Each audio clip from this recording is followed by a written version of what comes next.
What if your endless search for approval isn't really about others at all? What if the emptiness you feel isn't a flaw, but a hidden map etched deep into your psyche, pointing towards something you've forgotten about yourself? Carl Jung once said, "The most terrifying thing is to accept oneself completely." But why is that so terrifying? And why do we run from ourselves only to chase validation in the eyes of others? Alfred Adler believed our greatest suffering comes not from what we lack, but from what we pretend not to need. This isn't just psychology, it's a mirror, and it's time you looked into it. Have you ever stopped to ask yourself this question? Who am I living for? Not the idealized version that pleases everyone, not the filtered image on social media, but you, raw, real, unmasked. Now think about it. How often do your choices reflect who you truly are versus who the world expects you to be? How much of your energy is spent managing perceptions, earning applause, staying likable? It's subtle, almost invisible. But this need for approval, this silent craving, shapes us far more than we realize. And here's the disturbing truth. The more you seek it, the more you lose touch with who you really are. In this video, we're going to expose the psychological trap of social approval. We'll dive into the wisdom of Carl Jung and Alfred Adler to help you understand how this invisible force manipulates your decisions, drains your energy, and keeps you from becoming your highest self.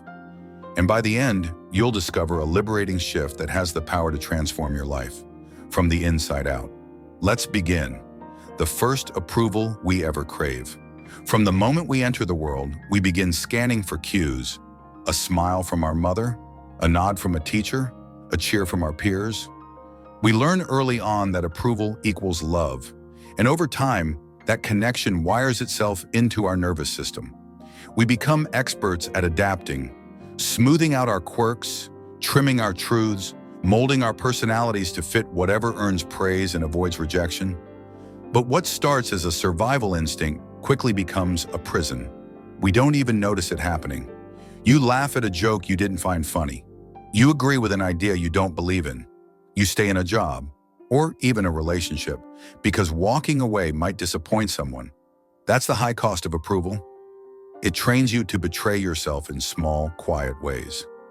Jung's warning, the mask that consumes you. Carl Jung called it the persona, the mask we wear in public. It's not evil. In fact, it serves a purpose. We need it to function in society. But here's the danger. The more you identify with the persona, the more you forget there's a deeper, truer self behind it.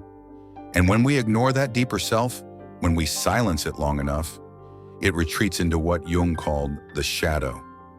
The shadow holds everything we suppress, our real thoughts, our raw emotions, our secret desires. Not because they're bad, but because they're inconvenient, because they don't fit the image we're trying to project. And when that shadow self is ignored, it doesn't disappear, it festers. It shows up as anxiety, bitterness, jealousy, or that haunting sense that something's missing. Are you living a script that isn't yours? Ask yourself honestly. When was the last time you said something you didn't mean just to avoid conflict? How often do you make decisions with one eye on how others will judge them? Have you ever looked at your life and thought, whose dream am I really chasing? The truth is, many of us are actors in a play we didn't write. We're following a script handed down by parents, culture, or peer groups. A script that says, be likable, be successful, don't rock the boat. But you weren't born to fit into a script. You were born to write your own story. Adler's insight, the illusion of not being enough. Alfred Adler believed that underneath this hunger for approval is something deeper, a quiet, aching belief that we're not good enough. He called it the inferiority complex. It's that voice that says, I need to prove myself. I need to be more impressive. I need them to like me, otherwise I don't matter. To compensate, we chase admiration. We overachieve. We become perfectionists, people pleasers, performers. But Adler saw through this illusion. He believed that true confidence doesn't come from approval or status. It comes from contribution, from doing something that matters, not to earn applause, but because it aligns with who you are. And that's the secret nobody talks about. When you start living from the inside out, you stop needing the world's permission. The cycle of validation, a trap disguised as fulfillment. Let's be honest. Approval feels good. It's like a hit of dopamine, quick, thrilling, addictive. But here's the problem. It never lasts. You post something, it gets likes. For a moment you feel seen, but then silence. And you start craving the next hit. This is the validation loop. And the more you feed it, the emptier you become. You begin to outsource your self-worth, measuring it in metrics, followers, compliments. Your value becomes conditional. You only feel enough when others say you are. This isn't confidence, it's dependency in disguise. The first step, radical self-honesty. So how do you break free? The first step is brutal, but necessary, self-honesty. Ask yourself, what parts of myself am I hiding just to be liked? Which of my beliefs are truly mine, and which ones are borrowed? Who am I when no one is watching? You cannot heal what you're unwilling to see. And the truth is, you may discover that you've spent years living a version of yourself that isn't authentic. That's not failure, that's awakening. The fear of rejection, an ancient reflex. There's a reason this is hard. We're wired to fear rejection. For our ancestors, being cast out from the tribe meant death. So our brains evolved to keep us in the group, to seek approval, to avoid standing out. But we're not in the jungle anymore. You won't die if someone disagrees with you. You won't vanish if you lose followers. You won't break if someone doesn't approve. What will break you is living a life that isn't yours. Individuation, becoming whole again. Jung spoke about the process of individuation. It's the journey of becoming whole, not perfect, but whole. It's not about rejecting others. It's about integrating the parts of you that you've been taught to deny.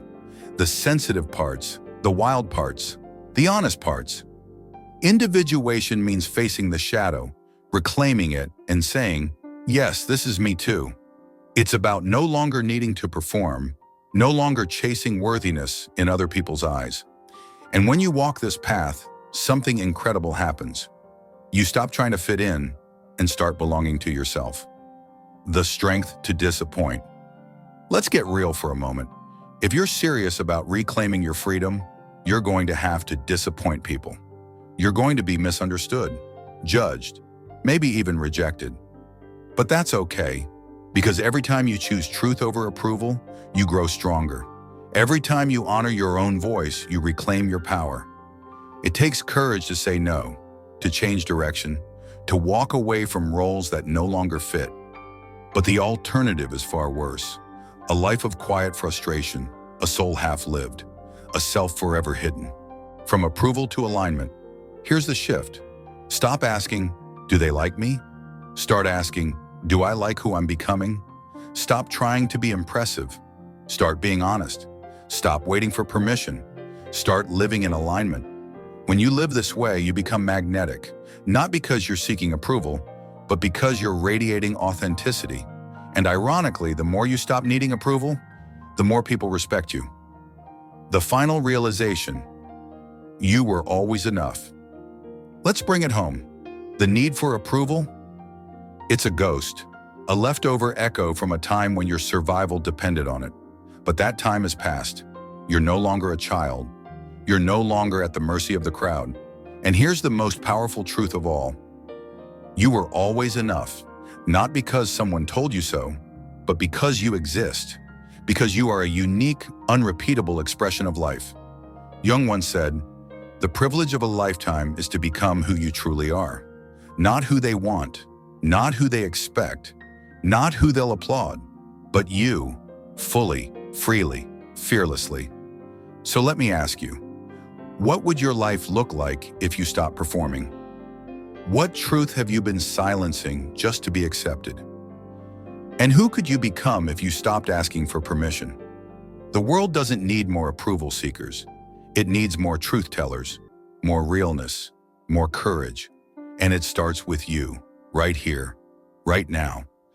If this message stirred something within you, don't keep it to yourself. Share it. Someone else might be walking the same silent path, waiting for a sign that they're not alone. Stay grounded, stay thoughtful, stay awake. For more deep dives into philosophy, the human experience, and timeless truths, subscribe and turn on the bell. Wander the void with wonder. Question deeply. Think freely. Until next time, embrace the silence and let it speak.